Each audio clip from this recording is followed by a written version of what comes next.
क्या आपको लगता है कि आप फिजिक्स में फेल हो सकते हैं? कक्षा 12वीं की बोर्ड एग्जाम बहुत ही नज़दीक हैं। कुछ ही समय बचा है, लेकिन बहुत से बच्चों के मन में एक शंका है कि मैं आने वाले बोर्ड एग्जाम में एक अच्छा स्कोर नहीं कर सकता हूं। मैं जानता हूं कि आज की शिक्षा पद्धति कैसी है।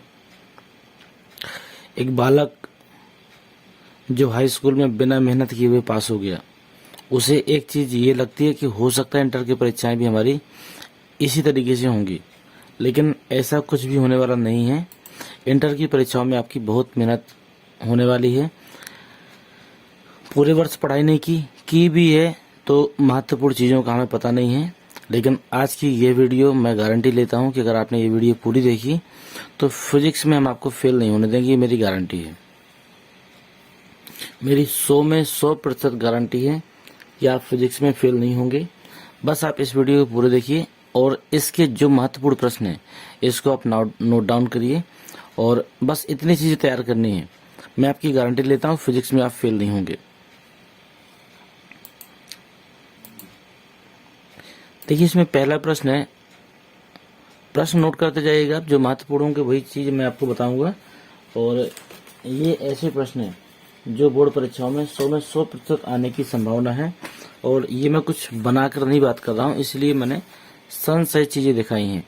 इसमें सन भी इंक्लूड है, ठीक है। तो एक प्रश्न है ये वाला आपका पहला, जिसमें लिखा हुआ है वैद्युत क्षेत्र की तीव्रता की परिभाषा बताइए और मात्रक भी बताइए। ये प्रश्न आपके लिए महत्वपूर्ण है और इसके बाद में हम बढ़ते हैं आगे।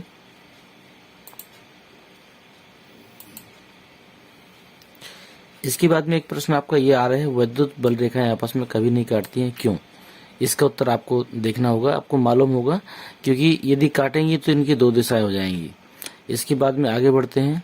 एक प्रश्न है आपका, वैद्युत फ्लक्स किसे कहते हैं? देखिए कितना महत्वपूर्ण प्रश्न है, कितनी बार आया है आपका, 4, 9, 12, 17 और भी आगे आया है। देखिए आगे भी दिया है, 2007 में भी आया है। वैद्युत फ्लक्स का मात्रक आपका 2007 में भी आया है, 12 में भी आया है, 15 में भी आया है, विमा भी पूछी गई है। तो आप समझ सकते हैं वैद्युत फ्लक्स आपके लिए कितना महत्वपूर्ण है। तो आपको ये चीज़ देखनी है। और उसके बाद में देखिए एक प्रश्न है आपका, वैद्युत द्विध्रुव आघूर्ण से आप क्या समझते हैं? वैद्युत द्विध्रुव आघूर्ण से आप क्या समझते हैं? मात्रक और विमा बताना है। तो ये प्रश्न भी आपके लिए महत्वपूर्ण है। इसमें ध्यान दीजिएगा कि इस प्रश्न में आपको वैद्युत द्विध्रुव आघूर्ण की परिभाषा और उसकी मात्रक और विमा तीनों चीजें याद करनी होंगी। इसके बाद में ये प्रश्न है आपका जो 7वां नंबर है, कि वैद्युत द्विध्रुव आघूर्ण सदिश राशि या अदिश राशि, ठीक है, और इसकी दिशा भी बतानी है। तो ये प्रश्न भी आपका कई बार आया है, रिपीटेड की संभावना है। इसके बाद ये देखिए, इन 3 प्रश्नों में से कोई एक प्रश्न आपको बोर्ड परीक्षाओं में 100 में 100% मिलने वाला है। सबसे पहला है, अक्षीय स्थिति में उत्पन्न वैद्युत क्षेत्र की तीव्रता, या निरक्षीय स्थिति में उत्पन्न वैद्युत क्षेत्र की तीव्रता, या फिर वैद्युत द्विध्रुव आघूर्ण का सूत्र जो सिद्ध करना है। इन 3 में से कोई ना कोई एक चीज आपको बोर्ड परीक्षाओं में 100 में 100% मिलेगी, ठीक है। इतना चीज क्लियर हो गया होगा। मैं सिर्फ इसलिए दिखा रहा हूँ, प्रमाणों के साथ बात कर रहा हूँ मैं, कि जो चीज आप देख रहे हैं इनकी 100 में 100% हमें संभावना है आने की, और इस प्रकार की हम गारंटी ले सकते हैं कि आप फेल नहीं होंगे।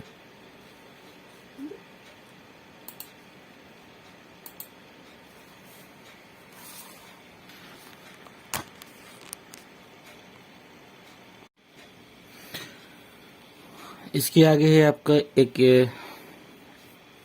यहाँ पर आप देखिए, स्थिर वैद्युतिकी में गाउस का नियम। ये प्रश्न आपके लिए महत्वपूर्ण है, 2003, 2009, 14 और 15 में आया है। इसके बाद भी इसकी लगातार आने की संभावना है, तो ये प्रश्न भी आपके लिए महत्वपूर्ण है। गाउस के नियम से ही जुड़ा हुआ अगला प्रश्न है ये आपके, गाउस के नियम का गणितीय रूप लिखिए तथा प्रयुक्त संकेतों का अर्थ बताइए। ये प्रश्न भी आपका हालांकि 2010 तक आया है, लेकिन फिर भी इसको भी आपको देखते हुए चलना है, क्योंकि ये बहुत कठिन नहीं है। गाउस का नियम जो है वही है आपका इसमें दिखाना है। जो गाउस का नियम सिद्ध किया होगा आपने, वही चीज इसमें है, ये दिया हुआ है। इसके अगला है आपका जो महत्वपूर्ण चीज है वही हम आपको दिखाएंगे। अगला है, स्थिर वैद्युतिकी में गाउस का नियम लिखिए। ये वही चीज है और इससे कूलाम के नियम की सहायता से व्युत्पन्न कीजिए। ये प्रश्न आपका महत्वपूर्ण है, ये पूछा जा सकता है, इसे देख लीजिएगा आप। अगला है आपका स्थिर वैद्युत में गाउस के नियम को समझाइए। वही चीज है, बार बार रिपीट हो रही है, बस ये है कि प्रश्नों का रूप बदल गया है बताने का। इसकी सहायता से कूलाम का नियम, देखिए कूलाम का नियम फिर से यहाँ पर पूछा गया है। ये 2005, 6, 7 और 8 इसमें पूछा गया है। इसके बाद अगला प्रश्न है आपका रेखीय आवेश घनत्व। मोस्ट इंपोर्टेंट प्रश्न है ये आपका, ये आपका मोस्ट इंपोर्टेंट प्रश्न है। रेखीय आवेश घनत्व से क्या तात्पर्य है?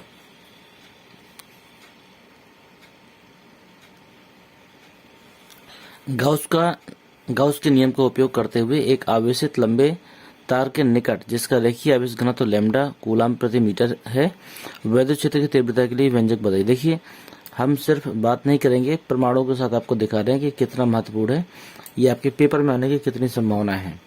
इसके बाद में एक प्रश्न और भी है, लेकिन ये बहुत महत्वपूर्ण नहीं है, फिर भी अगर आप चाहें तो आप इसे देख सकते हैं। ये आपका असीमित विस्तार वाली आवेशित समतल चादर के निकट वैद्युत क्षेत्र की तीव्रता। जो हमारी ऑफलाइन की क्लासें उसमें हमने ये सारी चीजें करवाई हैं, वो बच्चों के लिए तो ये रामबाण है वीडियो। जिस बच्चों ने अभी भी इन चीजों को ना पढ़ा हो, जो चीज महत्वपूर्ण है, तो वो अपना जो व्हाट्सएप नंबर है कमेंट बॉक्स में दें या फिर व्हाट्सएप करें हमारे व्हाट्सएप नंबर पे। जो चीजें आपकी नहीं होंगी उसे हम आपको उपलब्ध कराएंगे। हमारा व्हाट्सएप नंबर है 99425442। अगर जितनी भी महत्वपूर्ण चीजें हम आपको बता रहे हैं इनमें से अगर कोई भी चीज आपके पास नहीं है और आप चाहते हैं कि हम इन चीजों को प्राप्त करना चाहते हैं तो बिल्कुल निःशुल्क है। बस एक छोटी सी चीज है आपसे जो हम अपेक्षा करते हैं कि अगर आपको चीजें लगें कि वास्तव में हमारे लिए बेहतर मिली हैं तो आप वीडियो को एक बार लाइक और सब्सक्राइब जरूर करिएगा यदि आपने अभी तक नए हैं। अगला प्रश्न देखिए जो महत्वपूर्ण है आपके लिए, आवेश घनत्व जो सिग्मा है उसका कूलाम प्रति मीटर स्क्वायर की अनंत विस्तार की समतल चालक प्लेट के कारण किसी निकट बिंदु पर वैद्युत क्षेत्र की तीव्रता का व्यंजक व्युत्पन्न करना। ये आपका प्रश्न आपका मोस्ट इंपोर्टेंट है इस अध्याय का। इसके बाद आगे बढ़ते हैं, ये आपका हो चुका है लेकिन दोबारा फिर पूछा गया है। गाउस के प्रमेय के द्वारा एक आवेशित पतले गोली कोष के बाहर, ये प्रश्न आपका एक बार आ चुका था और ये दोबारा फिर देखिए लगातार 14, 15, 16 लगातार पूछा जा रहा है। तो इसकी संभावना है कि ये प्रश्न भी आपके लिए महत्वपूर्ण है और आ सकता है। सिर्फ महत्वपूर्ण प्रश्नों का कलेक्शन है तो चिंता न करिए, जो चीजें हम आपको दे रहे हैं वो चीजें आपके लिए बहुत ही जरूरी है। अगला प्रश्न है आपका एक इलेक्ट्रॉन वोल्ट की परिभाषा। हालांकि बहुत बड़ी नहीं है, उत्तर भी आपके सामने लिखा हुआ है। ये किसी इलेक्ट्रॉन को V वोल्ट से त्वरित करने पर इसकी गतिज ऊर्जा में जो वृद्धि होती है वही इलेक्ट्रॉन वोल्ट होती है। इसका मान जूल में ज्ञात करना है। तो 1 इलेक्ट्रॉन वोल्ट बराबर 1.6 × 10⁻⁻19 कूलाम वोल्ट होता है, या फिर इसको हम लोग 1.6 × 10⁻⁻19 जूल भी कहते हैं। ये मिलियन इलेक्ट्रॉन वोल्ट भी कभी कभी बहुविकल्पी में पूछ लिया जाता है। तो 1 मिलियन इलेक्ट्रॉन वोल्ट में जूल कितने होंगे? तो 1.6 × 10⁻13 जूल होते हैं। इसके बाद में और आगे बढ़ते हैं, क्या महत्वपूर्ण है इसमें देखते हैं हम लोग। एक प्रश्न ये है आपका, निम्न वैद्युत राशियों का एसआई मात्रक और विमीय सूत्र लिखिए। तो वैद्युत विभव और विभव प्रवणता, इन दोनों का मात्रक और विमीय सूत्र लिखना है। इसके बाद में आपका एक और भी महत्वपूर्ण प्रश्न है, विभव प्रवणता तथा वैद्युत क्षेत्र की तीव्रता में संबंध लिखिए। ये आप देख सकते हैं, हालांकि पुराना प्रश्न है, अभी यहाँ 2011 के बाद नहीं आया है, लेकिन संबंध पूछा जा सकता है इसलिए हमने आपको बता दिया। अगर इतना भी लिख देंगे तो उत्तर आपका सही माना जाएगा। अगला प्रश्न है, छोटा कर लेते हैं इसको। देखिए कितना महत्वपूर्ण प्रश्न है ये आपके। इन प्रश्नों में से कोई ना कोई प्रश्न पूछा जाएगा, इसकी संभावना है। वैद्युत विभव से क्या समझते हैं?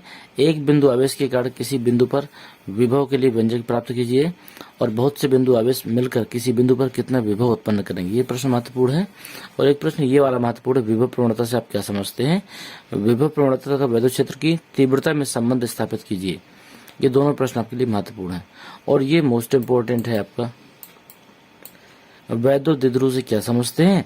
और वैद्युत द्विध्रुव की अक्षीय स्थिति के लिए व्यंजक, ये अक्षीय स्थिति का जो व्यंजक है ये आपके लिए मोस्ट इंपोर्टेंट है। ये मैं आपको बता भी देता हूँ, ये वाला प्रश्न आपका ये। इसमें वैद्युत विभव का सूत्र की स्थापना करनी है अक्षीय स्थिति पर। यह प्रश्न आप देख सकते हैं कितने बार आया हुआ है। इस प्रश्न के रिपीट होने की संभावना पूरी की पूरी है। इसके बाद में आगे बढ़ते हैं हम लोग। सभी प्रश्नों को नहीं देखेंगे, इससे हम सिर्फ वो देख रहे हैं जो हमारे लिए महत्वपूर्ण है, क्योंकि पेपर का समय नजदीक है। हम सब कुछ तो नहीं, लेकिन मेन चीजें हम पढ़ सकते हैं जो हमारे रिजल्ट को बढ़ाएंगी। जो लड़कों को ये लगता है, जिन बच्चों को ये लगता है कि वास्तव में फिजिक्स बहुत कठिन है और हम लोग फेल हो सकते हैं, तो मैं गारंटी देता हूँ जितनी चीजें मैं बता रहा हूँ इतनी चीजें आप तैयार करके जाएं, आप इतने नंबर जरूर ले आएंगे कि आप कम से कम 60% से ऊपर आप पहुंचेंगे। यदि आप फेल की संभावना तब की कंडीशन मैं बता रहा हूँ आपको। ये परिभाषा आपका संधारित्र किसे कहती है, ये आपका महत्वपूर्ण है आपकी। देखिए, देख सकते हैं आप संधारित्र का मात्रक, ये भी आपका महत्वपूर्ण है आपका, देख लीजिए। इसके बाद में परावैद्युत किसे कहते हैं, ये प्रश्न भी आपका पूछा जा सकता है परावैद्युत के बारे में। तो ये तीनों प्रश्न आपके इसमें से महत्वपूर्ण हैं। और आगे बढ़ते हैं। प्रश्न तो बहुत सारे हैं, लेकिन हम लोग मेन देख रहे हैं, तो परेशान होने वाली बात नहीं है। एक प्रश्न ये है आपका, संधारित्र में प्रयोग होने वाले किन्हीं दो परावैद्युत पदार्थों का नाम लिखिए। तो संधारित्र में कागज या माइका, छोटा प्रश्न था इसलिए मैंने आपको बता दिया। अगला प्रश्न है आपका, किसी समांतर प्लेट संधारित्र की धारिता का उसमें परावैद्युत भरने से क्या प्रभाव पड़ता है। तो यहाँ पर जो परावैद्युतांक है वो k गुना हो जाता है, मतलब बढ़ जाती है। और आगे चलते हैं हम लोग। ये प्रश्न आपका महत्वपूर्ण है, किसी आवेशित चालक में संचित स्थितिज ऊर्जा का सूत्र का व्यंजक भी प्राप्त करवाता है और सूत्र भी पूछता है। ये दोनों चीजें महत्वपूर्ण, इसका व्यंजक भी आपका आ सकता है। और आगे बढ़ते हैं। ये आपका मोस्ट इंपोर्टेंट प्रश्न है आपका, ये पूरी फंसने की संभावना है 91। हालांकि पुराने समय में आया है, लेकिन रिपीटेड प्रश्न है तो ये आपका आ सकता है। आप ओमी और अनोमी क्या होता है, अगर आपको ना पता हो तो हम बता दें कि ऐसे चालक जो ओम के नियम का पालन करते हैं ओमी चालक कहलाते हैं, और जो ओम के नियम का पालन नहीं करते हैं अनोमी चालक कहलाते हैं। इसमें लिखा भी है, प्रतिरोध नियत रहे अर्थात विभवांतर न बदल दे तो इसे ओमी प्रतिरोध कहते हैं। उत्तर भी लिखा हुआ है इसमें, और प्रतिरोध विभवांतर बदले तो इसे अनओमी प्रतिरोध कहते हैं। चालक की बात मैंने बता दी थी, प्रतिरोध की बात इसमें लिखी हुई है, आप इससे भी याद कर सकते हैं। अगला प्रश्न है, ओमी प्रतिरोध और अनओमी प्रतिरोध के दो उदाहरण ये आपको दिए गए थे उसमें ऊपर, ये देखिए दिए गए हैं। धातु का तार हो गया, और कोई आप एक तार बांध सकते हैं, डायोड, बल्ब, ट्रांजिस्टर, ये सब चीजें दी गई हैं। तो ये उदाहरण देख लीजिएगा आप। इसके बाद हम लोग देखते हैं अगला। ये प्रश्न आपका, अपवाह वेग व धारा घनत्व के बीच संबंध, ये प्रश्न आपका महत्वपूर्ण है। अपवाह या अनुगमन वेग व धारा घनत्व के बीच संबंध स्थापित कीजिए। ये आपका मोस्ट इम्पोर्टेंट प्रश्न है आपका। मुक्त इलेक्ट्रॉनों के अपवाह वेग से आप क्या समझते हैं। मुक्त इलेक्ट्रॉन के अपवाह वेग के सिद्धांत के आधार पर ओम के नियम का सत्यापन, मोस्ट इम्पोर्टेंट प्रश्न है ये आपका। ये रिपीट होने की 100 में 100% संभावना है आपकी। आप देख भी सकते हैं कितने सालों से आया है। हम कोई फेक बात नहीं करेंगे, हम जो भी बातें करेंगे प्रमाण के साथ, इसलिए क्योंकि आपके भविष्य का सवाल है। हम कोई लाइक और सब्सक्राइब और ये वाचिंग से हमें कोई मतलब नहीं है। आपका भविष्य सुरक्षित हो, आप एक अच्छे नंबरों से पास हो, यही हमारी ईश्वर से प्रार्थना है। और इसके लिए जो हर संभव प्रयास हो सकता है हम आपके साथ लगे हैं। अगला प्रश्न है, धातुओं में मुक्त इलेक्ट्रॉनों के श्रांति काल की व्याख्या कीजिए। तो ये व्याख्या पूछी गई है। ये प्रश्न भी आपका ठीक है आ सकता है, इसको भी देख लीजिएगा एक बार। इसके बाद में आपका है अगला प्रश्न, एक ये है, धारा घनत्व की परिभाषा बतानी है, इसका मात्रक लिखना है और सिद्ध करना कि J बराबर सिग्मा इंटू ई होता है, जहां ई जो है चालक में विद्युत क्षेत्र है, J धारा घनत्व है और सिग्मा क्या है, विशिष्ट चालकता है। तो ये आपका प्रश्न आपका सिद्ध करवा सकता है। अगला है, सेल का आंतरिक प्रतिरोध किन बातों पर निर्भर करता है। ये 7 में, 15 में, 16 में आए, ये आगे भी आने की संभावना है, क्योंकि आगे आने वाले जो ये एक्चुअली पुरानी किताब का डेटा है जो मैंने आपको दे रहा हूं, लेकिन ये आने वाले समय पे भी आया हुआ है, तो ये प्रश्न भी आपका महत्वपूर्ण है। ये 3 चीजों पर निर्भर करता है, विद्युत अपघट्ट की प्रकृति, ताप सांद्रता, प्लेटों के बीच की दूरी और प्लेटों के डूबे हुए भाग के क्षेत्रफल, इन सब चीजों पर निर्भर करता है। और आगे बढ़ते हैं हम लोग। जो महत्वपूर्ण चीजें ये देखिए, आप खुद कह सकते हैं कि ये प्रश्न कितना महत्वपूर्ण है, मुझे कहने की आवश्यकता नहीं है। इसे सिर्फ देखिए और बताइए। क्या आपको नहीं लगता कि इस प्रश्न की रिपीट होने की पूरी संभावना है? बिल्कुल है। इसलिए हम इसको मोस्ट इम्पोर्टेंट प्रश्नों के कैटेगरी में रखते हैं। ये प्रश्न आपको आने की पूरी पूरी संभावना है। किरचॉफ के दोनों नियम आपके पूछे जा सकते हैं। तो ये प्रश्न आप ध्यान दीजिएगा कि ये मोस्ट इम्पोर्टेंट है। आपको लिख भी लेना है, नोट कर लेना है और सीखना है। ना बने तो आप हमें बताइए, हम चीजें आपको बताएंगे। एक प्रश्न ये भी है, ये मुझे लगता है वही प्रश्न है, दोबारा रिपीट हुआ है ये। इसको भी देख लीजिए, दूसरे नाम से आया हुआ होगा। ये इतने स्थानों में आया है। किरचॉफ के नियम की सहायता से व्हीट स्टोन सेतु, सॉरी ये दूसरा है, ये वो नहीं है, ये दूसरा था। ये आप इसमें किरचॉफ के दोनों नियम थे और ये आपका व्हीट स्टोन सेतु को संतुलित करवा रहा है। तो ये भी आपका मोस्ट इम्पोर्टेंट प्रश्न है ये इस अध्याय का। एक ये भी है आपका, देख लीजिएगा इसको भी। व्हीट स्टोन सेतु की परिभाषा पूछी गई है। इसका चित्र बनाकर संतुलन की अवस्था के लिए डेरिवेशन सिद्ध करवा रहा है। और सेतु की सुग्राही होने की क्या शर्त है, शर्तें पूछ रहा है इसमें। और इसके बाद में यदि सेल धारामापी है, यदि सेल तथा धारामापी की स्थिति बदल दें तो संतुलन की स्थिति में क्या प्रभाव पड़ेगा। ये आपका जो डेरिवेशन करेंगे उसमें सारी चीजें कवर हो जाती है, तो चिंता वाली कोई बात नहीं है। यदि आप व्हीट स्टोन सेतु का डेरिवेशन करेंगे तो पहला और दूसरा ये दोनों प्रश्न आपके कवर हो जाएंगे और दोनों के उत्तर आपके मिल जाएंगे। अगला मीटर सेतु। मीटर सेतु आपका ये प्रयोगात्मक परीक्षाओं में भी है आपका ये प्रश्न, इसका प्रयोग भी है और इसके अतिरिक्त ये आपका परीक्षाओं की दृष्टि से भी महत्वपूर्ण है। तो इसमें मीटर सेतु का चित्र बनाकर इसका सिद्ध करना है। इसके बाद ये आपका इम्पोर्टेंट प्रश्न है, विभव मापी से आप क्या समझते हैं। ये 6वां प्रश्न है, इसको आप देखिएगा। विभव मापी किसे कहते हैं, इसका सिद्धांत चित्र खींचकर समझाइए। इसकी सुग्राह्यता हम कैसे बढ़ा सकते हैं, ये प्रश्न आपका महत्वपूर्ण है। विभव मापी से ही जुड़ा हुआ एक प्रश्न और भी आ गया है।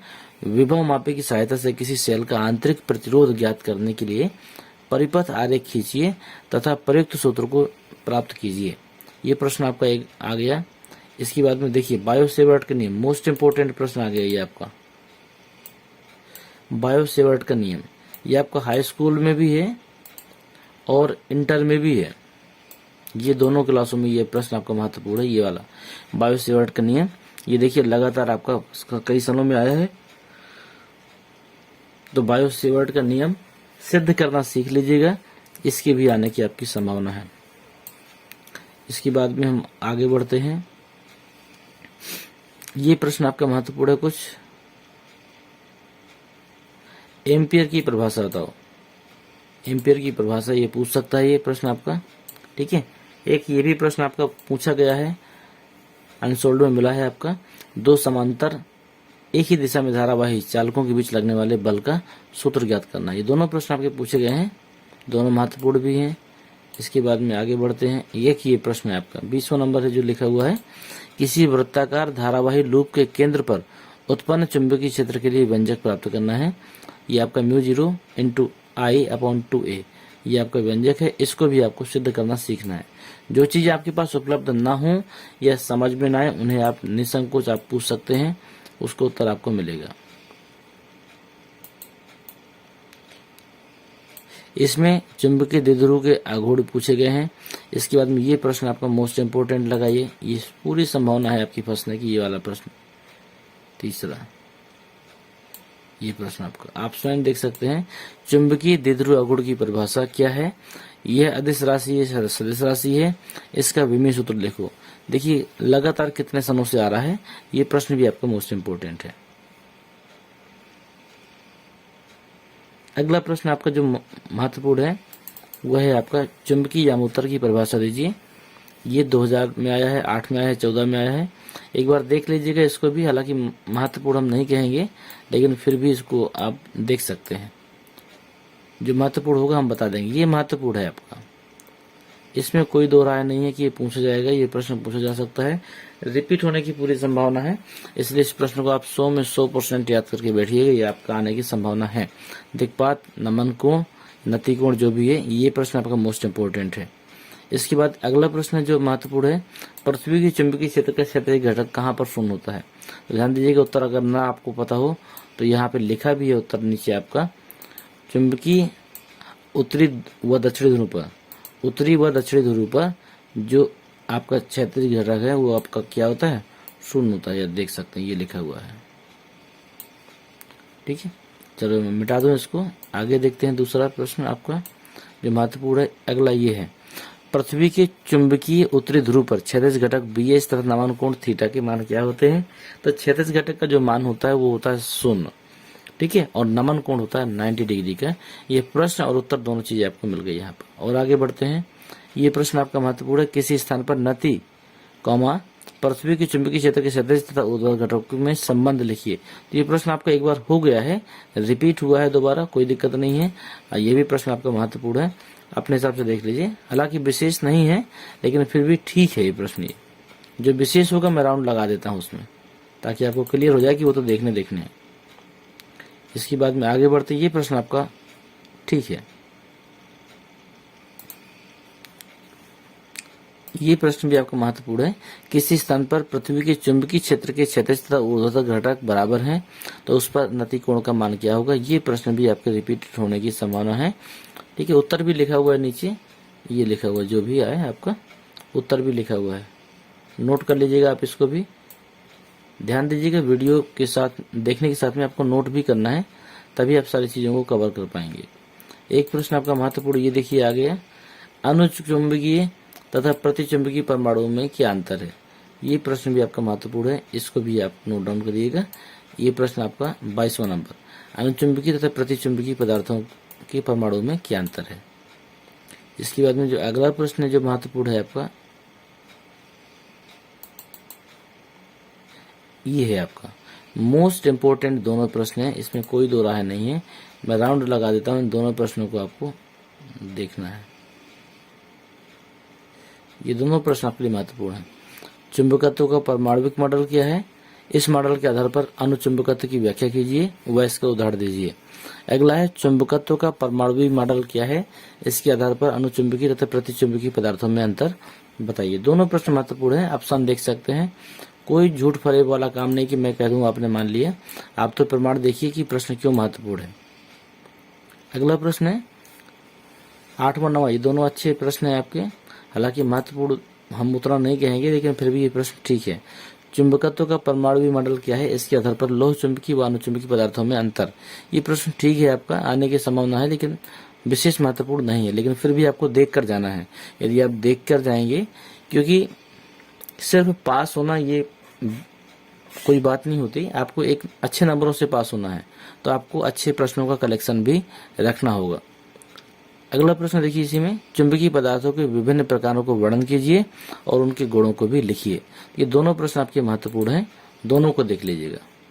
इसके बाद है आपका ये लीजिए 13वां प्रश्न आपका, ये आपका मोस्ट इंपोर्टेंट है, इसमें मैं स्वयं चाहूंगा कि मैं राउंड लगाऊं। 13वां प्रश्न आपका, ये प्रश्न आपका महत्वपूर्ण है, ये प्रश्न में मैं राउंड लगा देता हूं। ये प्रश्न, यही प्रश्न आप देख लीजिएगा। ये प्रश्न भी आपका रिपीट हो सकता है, हालांकि 10 सालों से नहीं आया है, लेकिन ये प्रश्न अच्छा है। परमाणु मॉडल क्या है? इसके आधार पर लोहे की छड़ के चुंबकन एवं विचुंबकन की व्याख्या, ये प्रश्न आपका आ सकता है। अगला छोटा सा प्रश्न है, ऐसा ही पद्धति में चुंबकीय फ्लक्स तथा चुंबकीय फ्लक्स के घनत्व के मात्रक लिखिए। तो ये वेबर या फिर टेस्ला, ये दोनों मात्रक इसके होते हैं। अगला प्रश्न देखिए, ये दोनों प्रश्नों में मैं राउंड लगाता हूँ। ये दोनों प्रश्न आपके महत्वपूर्ण है, इसमें कोई भी शंका नहीं है, ये दोनों प्रश्न आपके आ सकते हैं। पेपर की दृष्टि से मोस्ट इंपोर्टेंट है ये। वैद्युत चुंबकीय प्रेरण संबंधी फैराडे के नियम, ये मान के चलिए इसके नियम तो पूछे ही जाते हैं, और छूट गया तो लेंज का नियम पूछा जाएगा।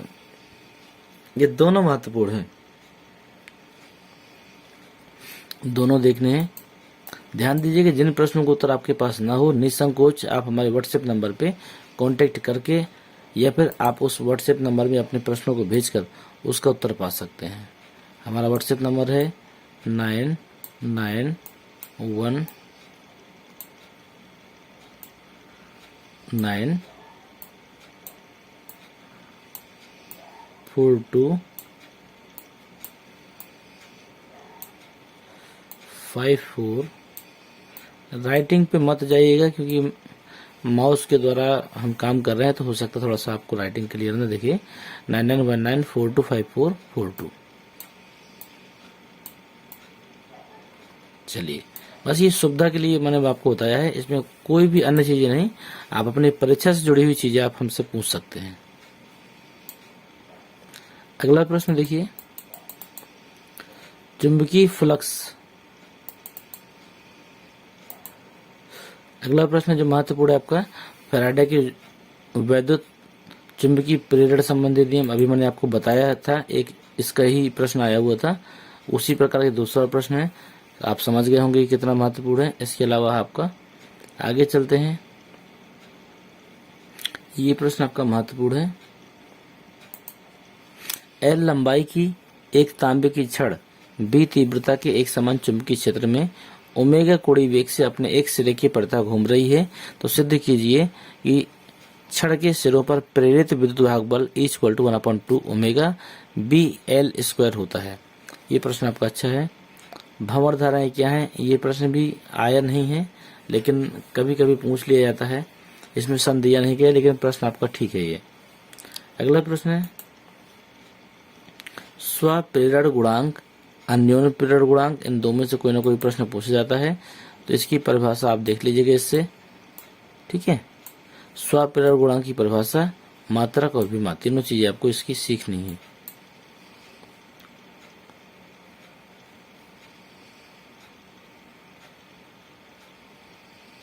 और प्रश्न तो बहुत सारे हैं, लेकिन जो आपके लिए महत्वपूर्ण होंगे वही हम आपको निकाल कर दे रहे हैं।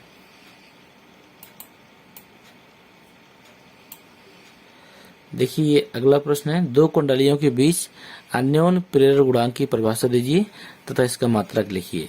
ये प्रश्न है आपका महत्वपूर्ण। इसके बाद में ये प्रश्न आपका मोस्ट इंपोर्टेंट है, इसका उत्तर भी आपका लिखा हुआ है, स्वप्रेरण तथा अन्योन्य प्रेरण में क्या अंतर है, ठीक है।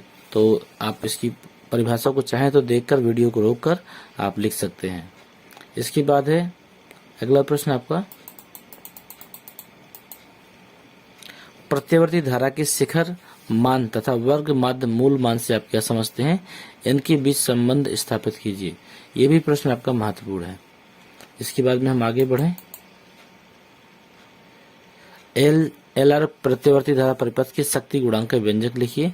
व्यंजक हालांकि लिखा है, आपको लिखने की आवश्यकता नहीं है, आप इसी को देखकर उतार लीजिएगा, ठीक है। और अगला प्रश्न इसमें जो है ये आपके, ये भी महत्वपूर्ण है आपका, किसी प्रत्यावर्ती धारा परिपथ में औसत शक्ति क्षय का व्यंजक लिखिए। तो व्यंजक ये आप लिख लीजिएगा।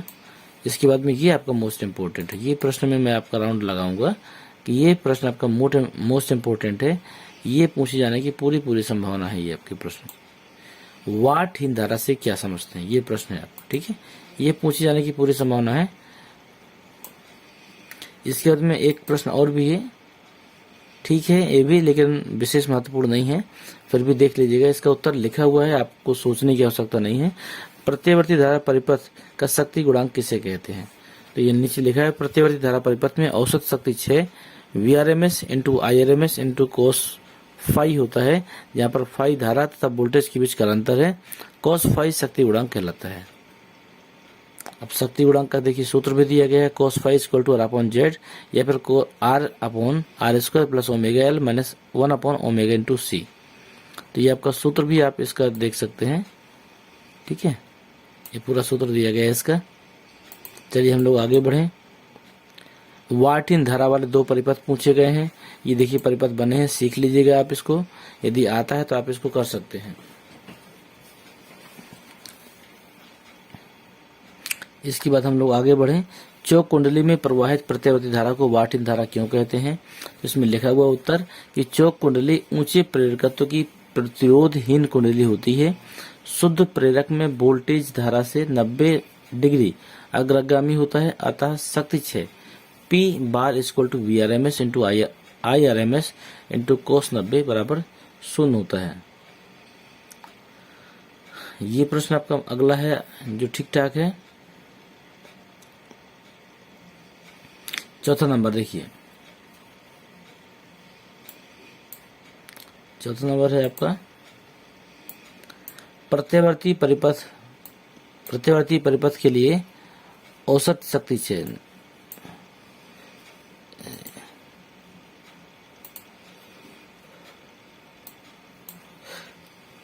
प्रत्यावर्ती परिपथ के लिए औसत शक्ति का व्यंजक प्राप्त करना है। ये 2010, 12, 13 में आया हुआ प्रश्न है ये। इसके बाद में अगला प्रश्न है आपका वाट इन धारा। ये मैं बता ही चुका हूँ कि महत्वपूर्ण है आपका। चौक कुंडली प्रवाहित धारा वाट इन क्यों होती है, ये प्रश्न के उत्तर देना। ये भी प्रश्न आपका ठीक ठाक है। इसके बाद में अगला प्रश्न है आपका वाट इन धारा से आप क्या समझते हो ही गया है। चौक कुंडली में वाट इन धारा की महत्व क्या है आपको मालूम है। चौक कुंडली की रचना पूछी गई है और पूछ रहा है प्रत्यावर्ती परिपथियों में चौक कुंडली के उपयोग से ऊर्जा से हमें काफी कमी आ जाती है। ये प्रश्न भी आपका ठीक है। अगला प्रश्न है मोस्ट इम्पोर्टेंट है, किसी भी कीमत पर ये मुझे नहीं लगता है कि प्रश्न आपका बचेगा। ये बोर्ड परीक्षा में 100 में 100% आने की संभावना है।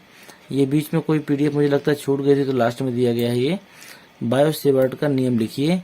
इस नियम की सहायता से किसी धारावाहिक लूप की कुंडली मतलब लूप या कुंडली की अक्ष पर उत्पन्न चुंबकीय क्षेत्र की तीव्रता के व्यंजक प्राप्त करना है। ये बहुत ही रिपीटेड प्रश्न है, आने की पूरी संभावना है। और आगे बढ़ते हैं। और आगे एक प्रश्न ये है आपका म्यू 0 तथा एप्सिलॉन 0 में संबंध। ये आपका ठीक ठाक प्रश्न है। एक प्रश्न ऊपर भी दिया गया 8वां नंबर, एम्पियर के परिपथी नियम को समझाइए। एम्पियर के परिपथी नियम को समझाइए। इसकी सहायता से धारावाही प्रणाली के केंद्र पर चुंबकीय क्षेत्र के व्यंजक प्राप्त कीजिए। ये प्रश्न भी आपका महत्वपूर्ण है। तो ये था हमारा एक प्रयास जो आपकी परीक्षाओं को लेकर है। हमने भरपूर प्रयास किया है कि ऐसे प्रश्नों का कलेक्शन हम आपको दें जिन प्रश्नों को मात्र आप एक सप्ताह में तैयार करके कम से कम इंटर की परीक्षाओं में 80% तक नंबर आप ला सकते हैं। मिनिमम 80% ला सकते हैं अगर आपने इतना तैयार किया तो। ये आपका 12वीं में 2 किताबें होती हैं। फर्स्ट में इलेक्ट्रिसिटी है, सेकंड में आपका प्रकाश का है। तो पहली किताबों के सारे महत्वपूर्ण प्रश्न मैंने आपको बता दिए। मतलब यदि आप इतना तैयार कर लेते हैं तो आपको 12वीं में कोई फेल करने वाला नहीं पैदा हुआ, ये तो मैं गारंटी लेता हूँ। अब इसके बाद जो इसका दूसरा पार्ट होगा वो आपकी परसेंटेज को बनाएगा। यदि आप उसको भी तैयार कर लेते हैं तो ये मान के चलिए कि कम से कम 80 से 85% तक आप नंबर पा सकते हैं।